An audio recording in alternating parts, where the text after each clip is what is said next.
The roses cost $60. That's what I remember most clearly. Not the price tag itself, but what it represented. $60 was my grocery money for the week. Ramen noodles and day-old bread from the discount bakery. But I didn't care. I had her key in my pocket, 24 blood-red roses in my arms, and $3,200 finally complete in my bank account. The ring would be mine by Monday. The proposal would happen the following Saturday at Ristorante Bella Vista, the place where we'd had our first real date 4 years earlier. I can still feel the weight of those flowers in my hands.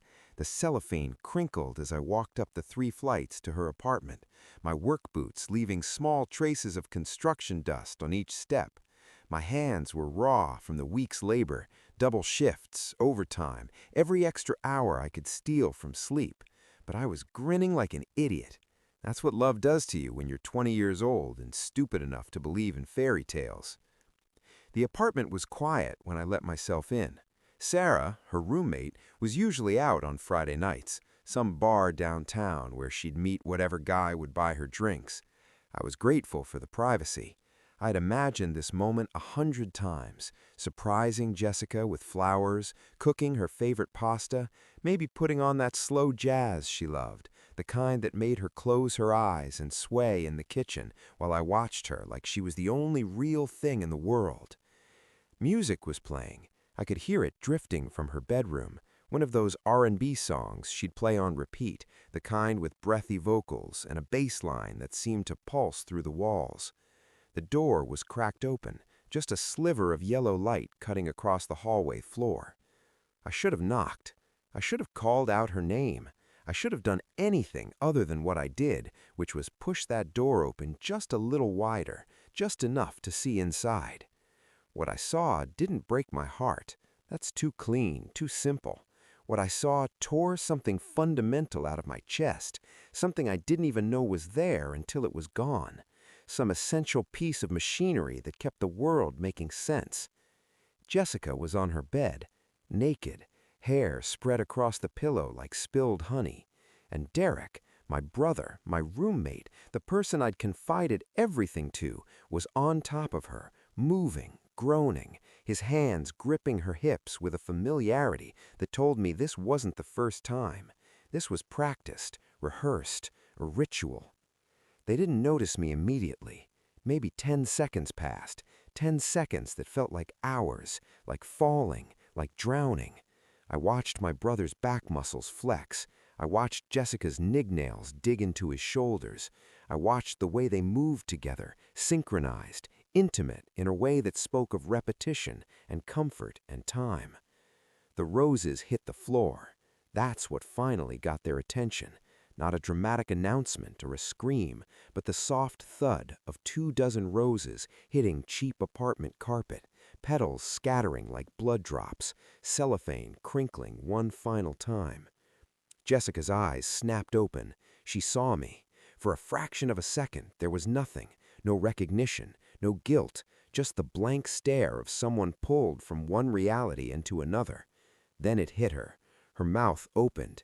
Derek turned his head, still inside her, and our eyes met. Marcus.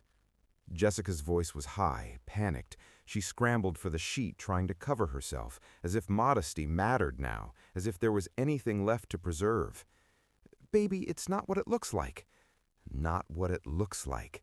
The phrase was so absurd it almost made me laugh.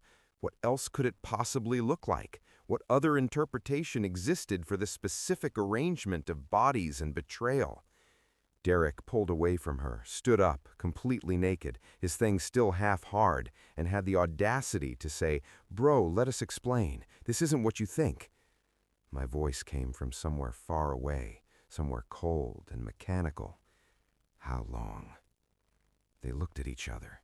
That glance, that single guilty exchange that communicated everything I needed to know.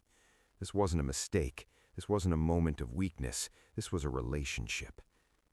6 months, Derek finally said, still not meeting my eyes. 6 months.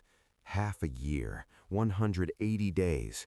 while I'd been working myself to exhaustion, saving every penny, planning our future, talking to Derek about ring settings and restaurant reservations, and how nervous I was about getting down on one knee. During all of that, he'd been with my girlfriend. "But we didn't want to hurt you, man," Derek continued, as if that mattered, as if intention counted for anything when the result was this. It just happened. It just happened.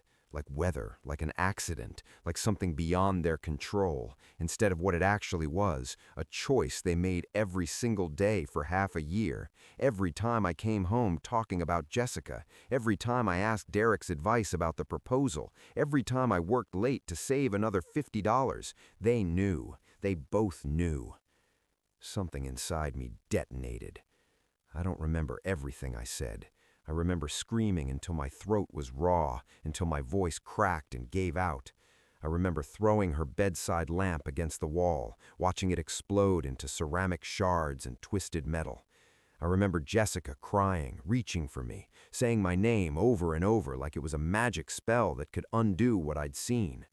I remember Derek trying to put his hand on my shoulder and me shoving him so hard he stumbled backward into the dresser. "You knew," I said to Jessica, my voice barely above a whisper now, all the rage burned down to something colder and more dangerous. "You knew I was buying you a ring. You knew everything." She didn't deny it.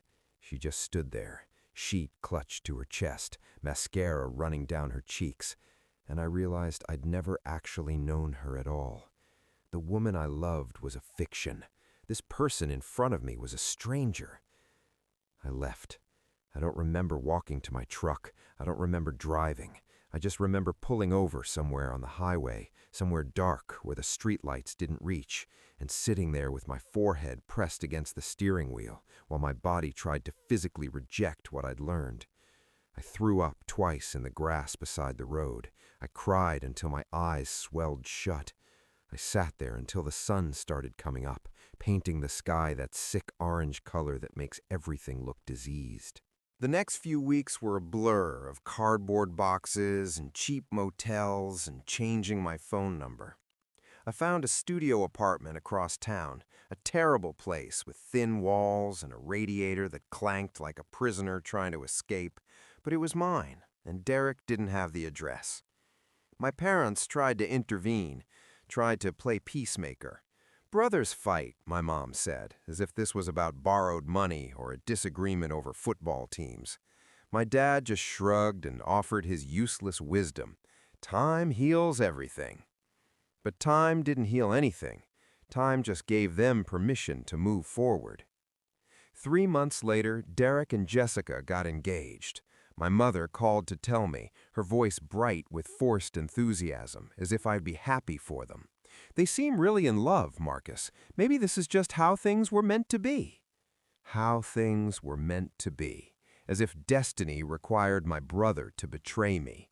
As if the universe demanded this specific configuration of suffering. They got married 8 months after I found them together. Big ceremony. My whole family attended. Cousins, aunts, uncles, even my grandmother who could barely walk. Everyone except me. I wasn't invited, obviously, but my mother made sure to give me a full report anyway. "Derek looked so handsome in his tuxedo," she said, "and Jessica was a beautiful bride. The flowers were roses, red roses, like the ones you always used to buy her. Isn't that sweet? They're really happy, Marcus. Maybe it's time you moved on." Red roses. That detail felt like a deliberate cruelty, though I'm sure neither of them thought about it that way. They'd probably forgotten all about that Friday night, about the flowers scattered across the carpet, about the moment everything broke. To them, it was just their beginning. To me, it was still my ending.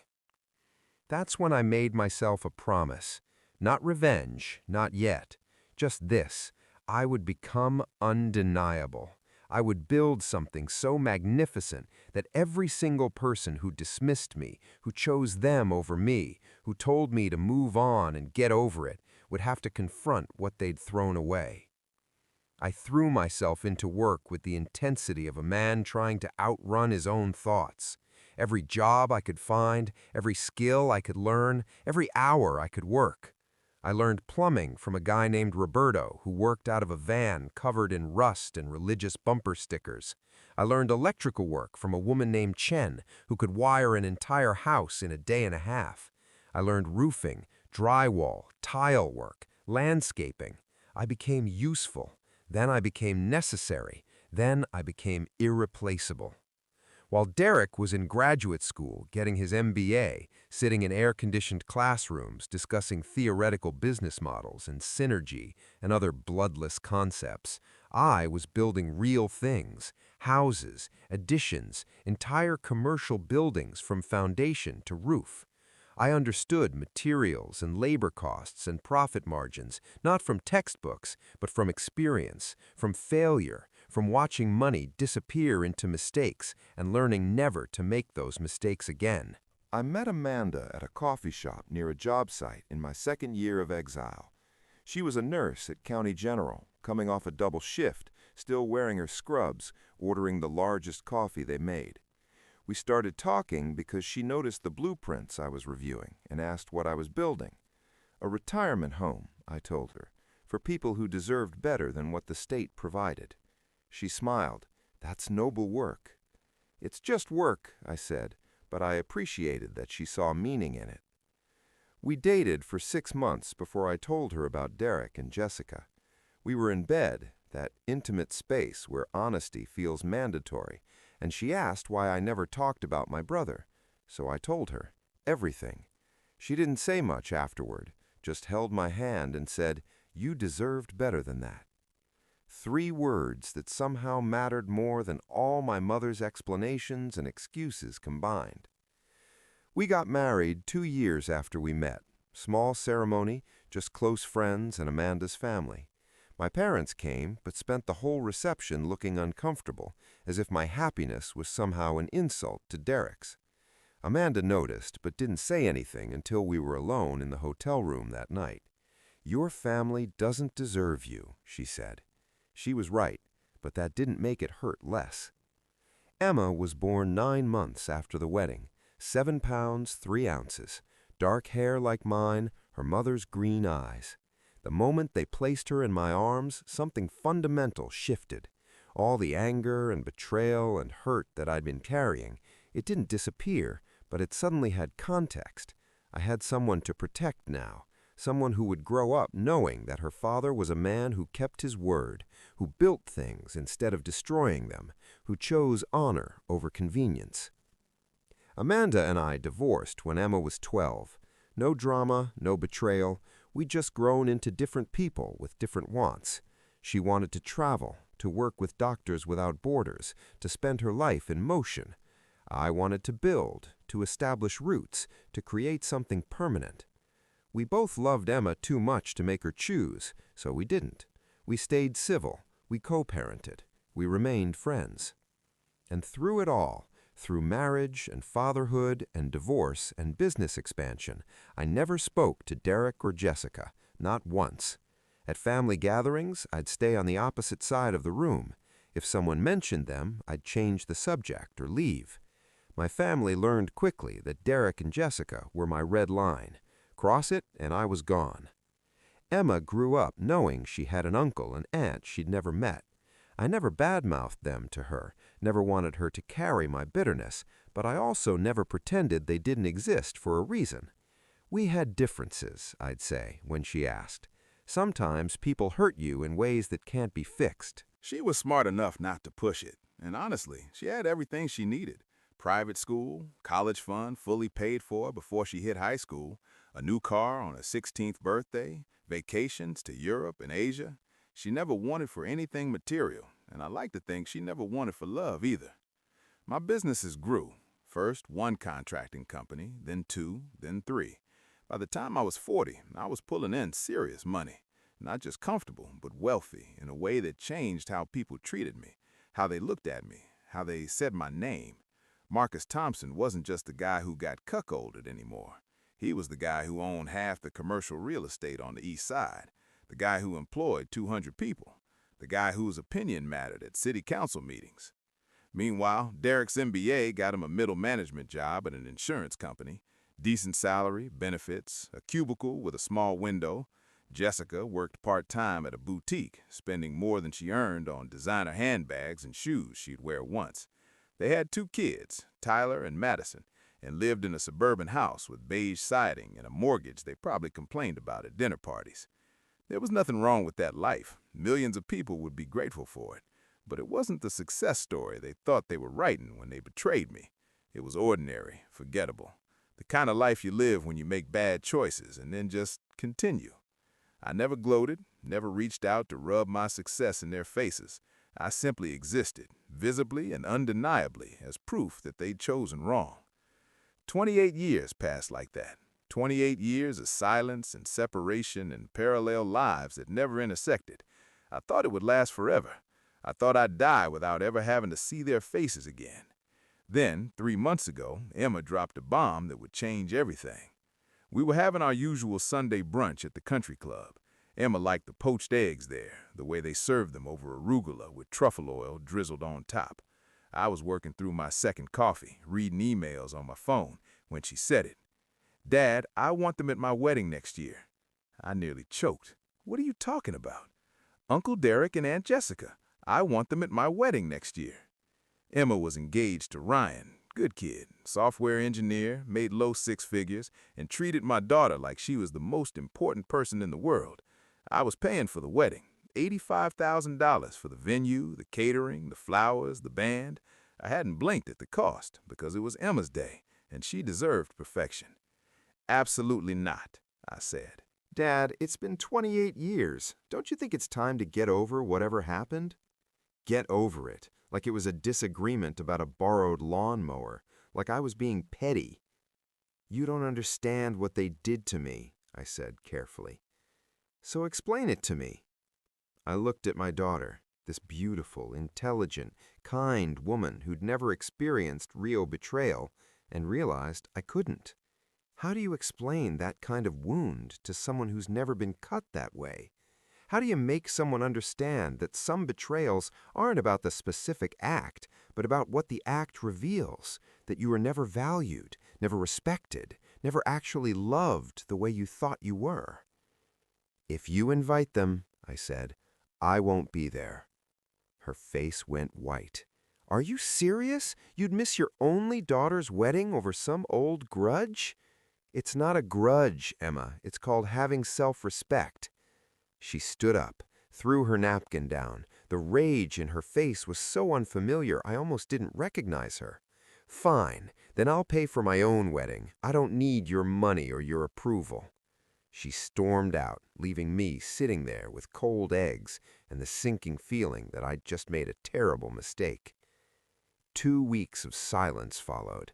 2 weeks where I'd pick up my phone to call her a dozen times and then set it back down. Pride and principle warring with love and loneliness. Then I came home from a job site one Tuesday to find unfamiliar cars in my driveway. I knew before I even walked inside. Some instinct, some animal awareness of danger made my stomach drop as I pushed open my front door. They were sitting in my living room. Derek, Jessica, Emma. Derek had aged badly. His hairline had retreated almost to the back of his skull, revealing a pale expanse of forehead that looked vulnerable and exposed.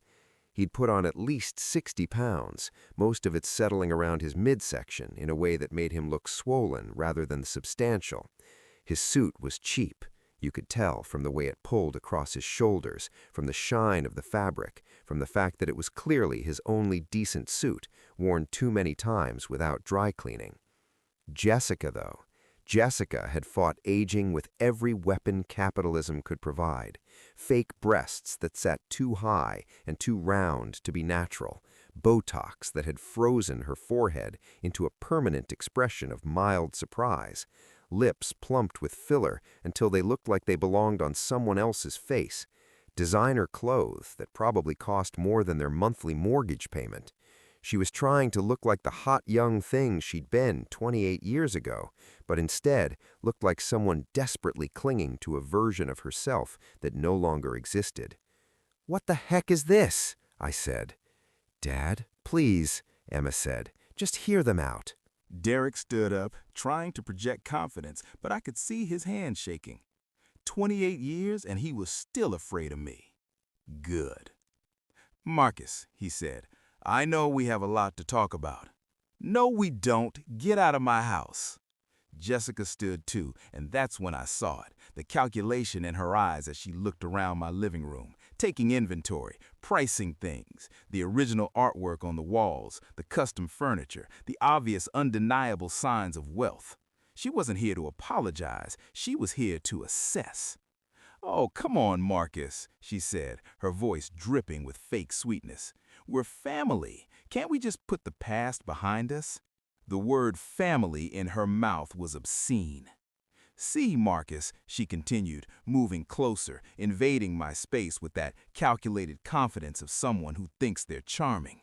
"Derek and I have been going through a rough patch financially. The kids need braces, we have some credit card debt, and we heard about how well you've done for yourself." There it was, the real reason for this visit. Not reconciliation, not apology, money. "Are you kidding me?" I said. Deadly, all pretense of sweetness gone. "Emma told us about the wedding. Maybe we could help with the planning and, if you needed any financial assistance or advice." I started laughing. I couldn't help it. The absurdity of it. Derek, who'd clearly never made a successful financial decision in his life, offering me advice? "Financial assistance from you two?" I said. "Do you have any idea what I'm worth?" Jessica's eyes lit up like slot machines hitting jackpot. "Well, we know you've done well, and family should help family, right? I mean, Emma's getting married, and weddings are so expensive." "Get out," I said. My voice was deadly calm. "Get out of my house right now." "Dad, they're trying to apologize." "Apologize?" I turned to Emma. "They haven't said one word about what they did. They're here because they think I'm their lottery ticket." Jessica's mask slipped. Just for a second, I saw the real her, greedy, entitled, calculating. "Look, Marcus, what happened between us was a long time ago. We were young, we made mistakes, but Derek and I are married now. We have kids, and we could really use some help getting back on our feet." "Help getting back on your feet?" I repeated. "What the hell have you two been doing for 28 years?" Derek looked embarrassed, but Jessica kept going, the desperation making her reckless. "Well, Derek's job doesn't pay as much as we thought it would, and raising kids is expensive, and we made some bad investments." "So you thought you'd come to the brother you cheated and ask for a handout?" "It's not a handout," Jessica snapped, all pretense of sweetness gone now. "You're family, and honestly, you've done well enough that helping us wouldn't even dent your bank account." That's when I understood. Jessica had always been this person.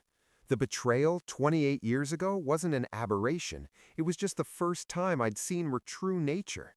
She saw people as resources, opportunities. Derek had been the exciting brother, the forbidden fruit. I'd been the reliable one, the one who'd work himself to death for her. And now I was the rich one, the potential benefactor. She didn't see people, she saw functions. "Emma," I said, not taking my eyes off them, "if you want them at your wedding, you can pay for it yourself. And you can find yourself a new father figure, because I'm done." I walked out of my own living room and locked myself in my home office. I could hear them arguing for another 20 minutes before they finally left. Emma didn't speak to me for 6 weeks. Those 6 weeks were brutal. I'd pick up my phone a dozen times a day to call her, then set it back down. I'd drive past her apartment and sit outside like a creep, just wanting to know she was okay. I'd wake up at 3 in the morning with panic attacks, convinced I'd lost my daughter forever over my stubborn pride. Maybe I was being too stubborn. Maybe I should just swallow my pride, let them come to the wedding and move on with my life. Maybe holding on to this anger for 28 years made me the villain, not them. Then I got a phone call that changed everything. "Marcus, this is Tony Rodriguez. I used to work with your dad." Tony was an old family friend, honest guy, former contractor, retired now, but still kept his ear to the ground in the construction community. I know this isn't my business, but I think you should know something about Derek and Jessica. My grip tightened on the phone. What about them? I was at Murphy's bar last week, and I overheard them talking to your cousin Mike. They were planning something. Planning what? They're broke, Marcus. Really broke. Derek lost his job 6 months ago. They're about to lose their house, and Jessica's been making big purchases on credit cards, thinking Derek would get a promotion that never came. My blood started to boil, but Tony wasn't done. Here's the kicker. They're not trying to reconcile with you out of any genuine remorse. Jessica actually said, and I quote, "Once Marcus forgives us publicly at the wedding, we can start asking him for real money. He's worth millions, and we're family. He'll have to help us." The phone creaked in my grip. She said they figured if they could get Emma on their side first, you'd have no choice but to give in. And once you did, they'd milk you for everything they could get. I hung up and sat in my office for a long time, thinking. Then I started making calls. When you have money and you've built a network over 25 years in business, you can find out pretty much anything about anyone. I hired a private investigator. Cost me $5,000, but it was worth every penny. The report I got back was beautiful in its thoroughness. Derek hadn't just lost his job, he'd been fired for sexual harassment. 3 different complaints from female coworkers over a 2-year period. The company had settled quietly to avoid publicity, but Derek was blacklisted in the insurance industry. No one would hire him. Jessica had run up $47,000 in credit card debt, buying designer clothes, jewelry, and accessories, trying to maintain an image they couldn't afford. They were 4 months behind on their mortgage. Their cars were about to be repossessed. They owed the IRS $23,000 in back taxes. But the best part, the detail that made me actually laugh out loud when I read it, was this. Jessica had been cheating on Derek for 2 years with her personal trainer, a 26-year-old musclehead named Chad, who drove a motorcycle and lived in his mother's basement. The PI had photos, hotel receipts, credit card statements showing charges to the same Marriott downtown twice a week, always on Tuesday and Thursday afternoons. That's when I decided it was time for my revenge. I called Emma and told her I'd changed my mind, that I was ready to reconcile with Derek and Jessica, that they could come to the wedding. "Really, Dad?" She was crying. "You mean it?" "I've been thinking about what you said," I lied smoothly. "Maybe it is time to let go of the past." She was so happy she came over that same day, and we spent the afternoon planning the wedding again. I told her I'd cover all the costs, just like before. "There's just one thing," I said. "I want to do this right. I want to have Derek and Jessica over for dinner this Saturday. Just the 4 of us adults, no kids. We can talk things through. Maybe we can start fresh." Emma thought that was a wonderful idea. I called Derek personally, put on my best reconciliation voice. "Derek, this is Marcus. Look, I've been doing a lot of thinking, and Emma's right. It's time we put the past behind us." He was so shocked he could barely speak. "Marcus, wow, really? Really? I'd like to have you and Jessica over for dinner this Saturday. Just the 4 of us adults, no kids. We can talk things through. Maybe we can start fresh." "That sounds amazing, man. Jessica's going to be thrilled." I bet she was. That week, I had my house deep cleaned and hired a catering company to prepare an expensive dinner. Prime rib, lobster tail, the works. I also had my security system upgraded with new cameras that covered every angle of my house with crystal clear audio recording. Saturday night came and they arrived right on time. Derek was wearing what looked like his only decent suit. Jessica had poured herself into a tight dress that probably cost more than their monthly mortgage payment. She hugged me, held on a little too long, pressed herself against me a little too deliberately. "Marcus," she gushed, "your house is absolutely gorgeous. You've done so well for yourself." Derek was looking around like a kid in a candy store. Jesus, bro, this place must be worth a fortune. It's home, I said modestly. Come on, let's eat. We have a lot to catch up on. Dinner started friendly enough. We talked about Emma's wedding, their kids, general small talk. But I could see Jessica getting more comfortable, more confident, and that's when her true nature started showing. "So, Marcus," she said, cutting delicately into her lobster, "Emma told us you own 3 construction companies now. That must be incredibly profitable." "I do all right." "Oh, come on," she laughed, gesturing around the dining room. "This is way more than all right. You must be worth, what, several million?" Derek looked embarrassed, but didn't stop her. "I don't really discuss my finances." Of course, of course. I'm just saying, it's amazing how successful you've become. And here Derek and I are, still struggling to make ends meet. Here we go. The economy's been tough, Derek added weakly. It really has, Jessica agreed, especially with Derek being out of work right now. You're unemployed? I asked, like I didn't already know. Just temporarily, Derek said quickly. I'm interviewing for some great positions. The thing is, Marcus, Jessica jumped in, we're in a bit of a tight spot financially. Nothing too serious, but you know how it is with kids and mortgages and everything. I'm sure things will turn around, I said. Oh, I know they will, Jessica said, reaching over to touch my arm. Physical contact, calculated and deliberate. What exactly are you asking me, Jessica? She exchanged a look with Derek, then put on her biggest smile. Well, we were thinking maybe you could help us out a little bit, just until Derek finds a new job. We'd pay you back, of course.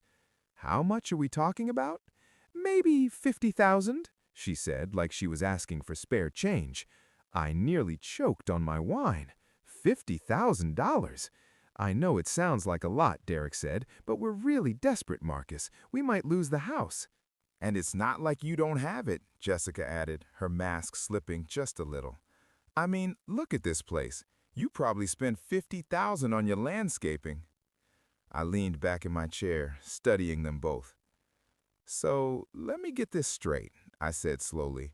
You two betrayed me in the worst possible way 28 years ago, never apologized, and now you want me to give you $50,000. We are apologizing, Jessica said. We're here, aren't we? We're trying to make things right. By asking for money? By trying to rebuild our relationship, she corrected. The money is just temporary help between brothers. Jessica leaned forward, and I could see her strategy now. The low-cut dress, the hair styled just so, the perfume probably called something like Desperate Desire. Marcus, honey, we all made mistakes when we were young, but look at us now. We're all mature adults.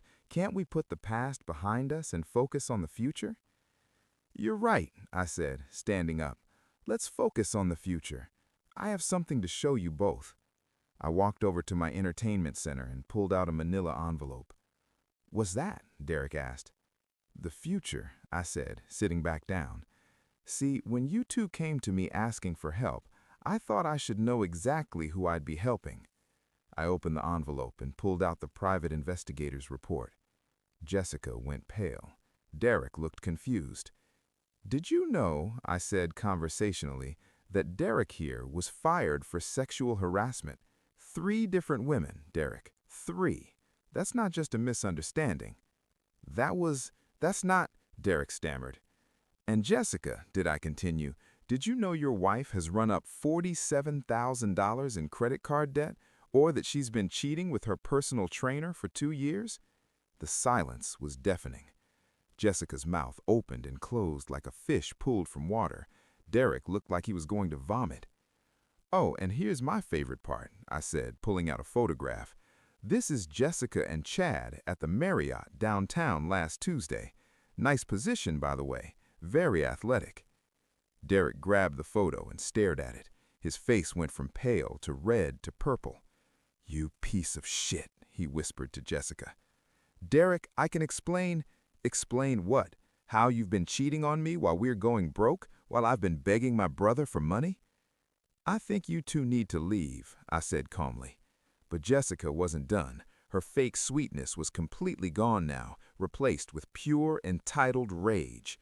"You bastard," she screamed at me. "You set us up. You knew about Chad and you humiliated me."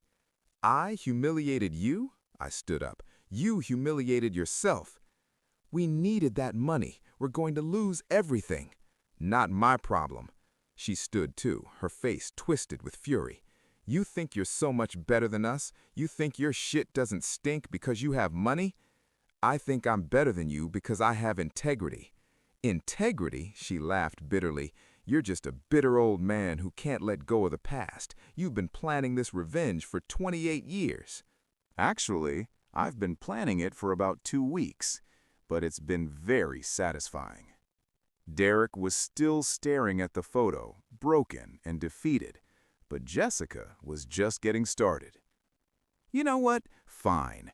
We don't need your money. We don't need you. But don't think this is over." "Oh, but it is," I said, "because you're never getting near me or my daughter again." That's when she really lost it. "Your daughter? Your precious little Princess Emma? You want to know what she really thinks of you? She told me you're a cold, controlling who uses money to manipulate people." I smiled. "Did she? That must have been before she found out what kind of people you really are." Jessica looked confused. "What do you mean?" I pulled out my phone and played a recording. Emma's voice came through crystal clear. "Dad, I owe you an apology. Tony Rodriguez called me and told me what he heard at Murphy's bar. I can't believe I fell for their act. They're not trying to reconcile. They just want money. I'm so sorry I put you through this." Jessica's face went white. "That was from 3 days ago," I said.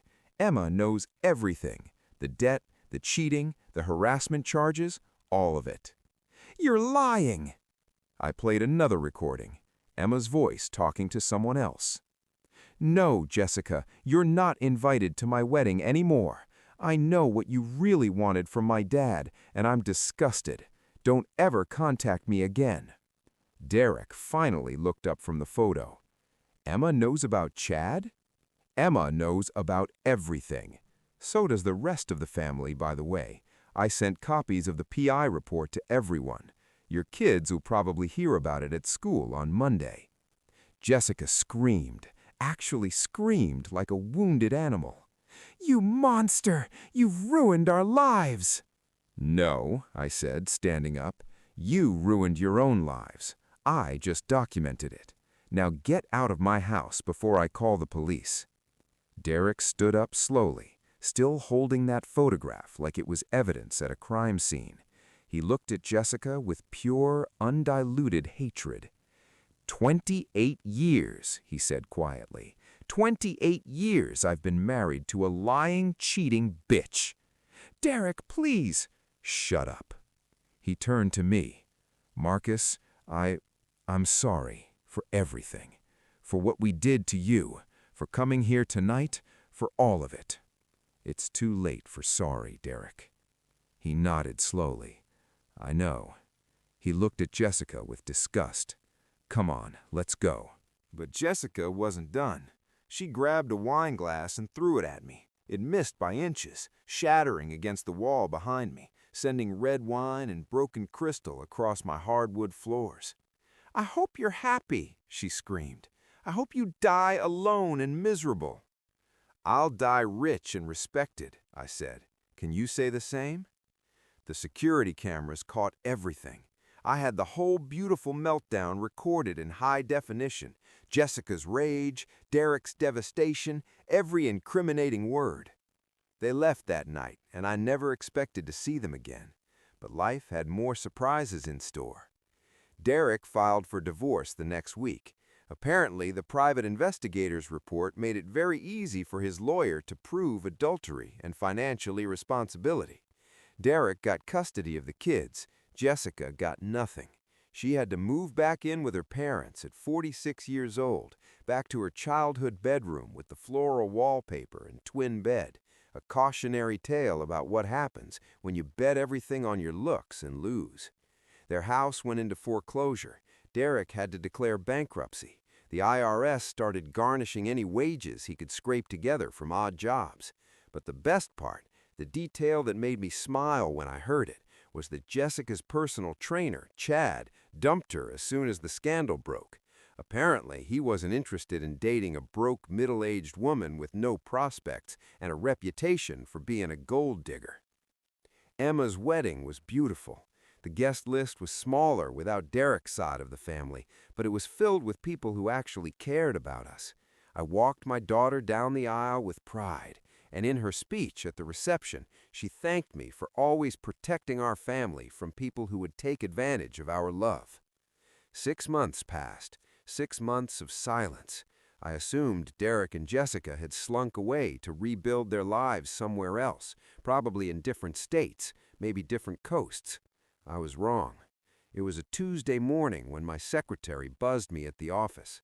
"Mr. Marcus, there's a Derek Thompson here to see you. He says he's your brother."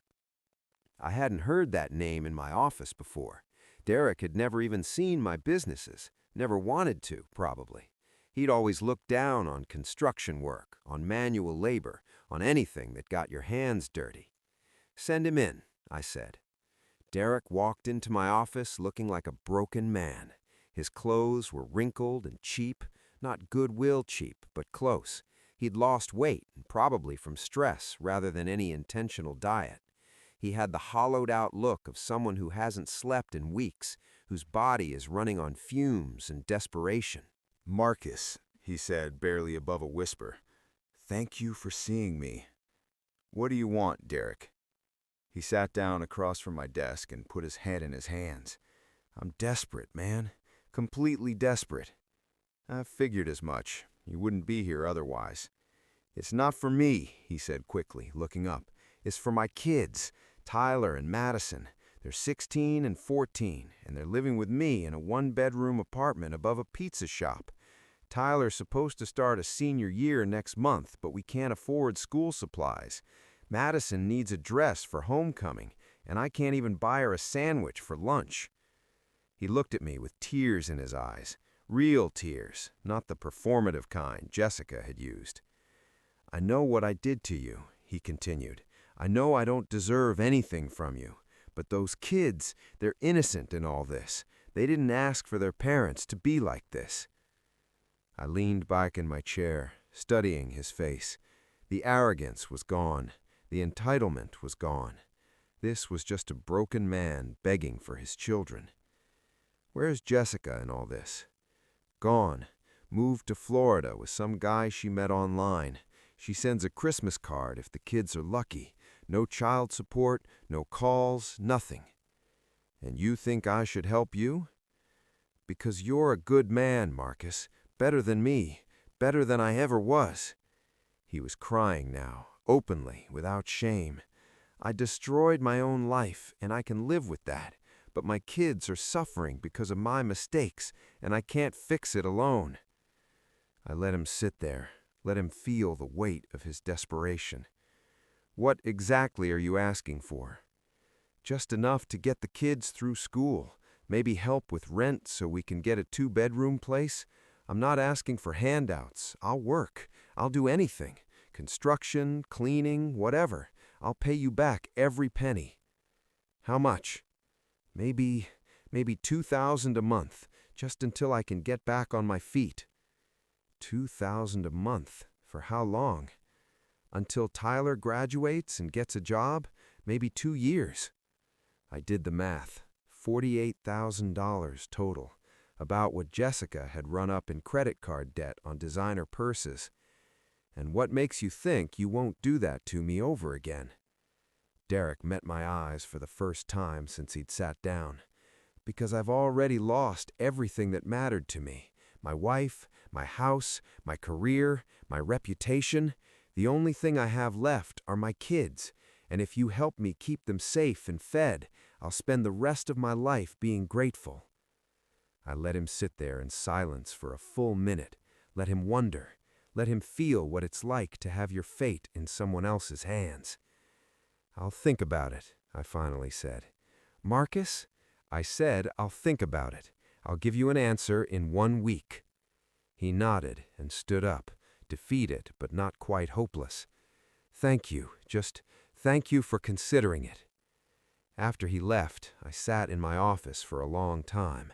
Part of me wanted to tell him to go F himself, that he deserved every bit of suffering he was experiencing, that karma was real and she was a merciless bitch. But another part of me, the part that was a father, that understood what it meant to love your children more than yourself, kept thinking about those kids. Tyler and Madison, living in a 1-bedroom apartment above a pizza shop, wearing second-hand clothes to school, going to bed hungry some nights probably, carrying the shame of their parents' failures like a weight around their necks. They didn't betray me. They didn't choose any of this. 3 days later, I called Derek. "I'll help you," I said when he answered, "but there are conditions. Anything. I'll do anything. You work for me. I'm putting you in charge of maintenance for all 3 of my companies. It's honest work, it pays well, and it comes with health insurance for you and the kids." "Marcus, I don't know what to say." "Say you'll take it seriously. Say you'll be the father those kids deserve." "I will. I swear to God I will." "And Derek, Jessica signed over her parental rights. She's out of their lives for good." He closed his eyes and took a deep breath. "Thank you, Jesus. Marcus, thank you." "Don't thank me yet.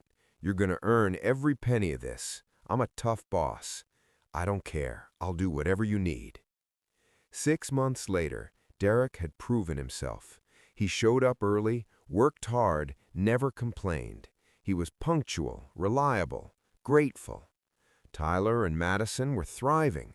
Good grades, new clothes, a decent 2-bedroom apartment in a safe neighborhood.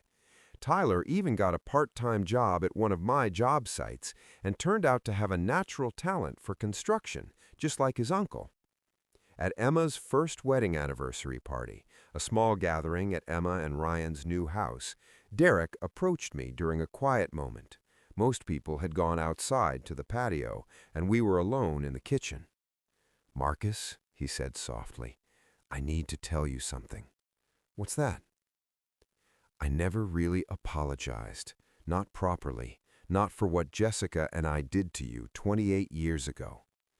I looked at him. "You're right, you never did." "I was a coward and a piece of shit. I betrayed my own brother for a woman who turned out to be a snake. There's no excuse for it." He took a breath. "And I'm sorry.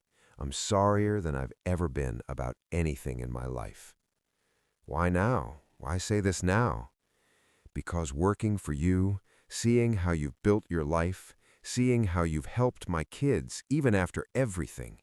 He paused, choosing his words carefully. "I finally understand what kind of man you are, and I finally understand what kind of man I should have been." I nodded slowly. Apology accepted. He looked shocked. "Really?" "I spent 28 years hating you, Derek. It was exhausting. I'd rather spend whatever time I have left building something better." He stuck out his hand. "Brothers?" I looked at his hand for a long moment, calloused now from real work, scarred and rough, not the soft hands of an MBA graduate sitting in air-conditioned offices. Then I shook it. "Brothers." Not forgiven, not entirely, maybe not ever, but accepted. Given a second chance he didn't deserve and probably wouldn't have given me. Because that's what strength looks like sometimes. Not revenge, not cruelty, not making people suffer for their mistakes forever. Sometimes strength looks like mercy you didn't have to give. Sometimes it looks like building something instead of destroying it. Sometimes it looks like being the man you wish someone had been for you. I learned that from my daughter, from Emma, who forgave me for almost missing her wedding, who understood that pain makes people do irrational things, who chose love over grudges. Jessica's out there somewhere, probably still looking for the next man to bankroll her lifestyle, still believing that her looks are currency, that the world owes her something for simply existing. Derek's working for me, raising his kids, learning what it means to build something with your own hands. And me? I'm 48 years old, worth millions, owner of 3 successful companies, father to an incredible daughter, mentor to my nephews. I built all of this from nothing, from heartbreak and rage and a promise I made to myself in a parking lot 28 years ago when I thought my life was over. But my life wasn't over. It was just beginning. And maybe that's the real revenge after all. Not making them suffer, not humiliating them or exposing them or watching them fail.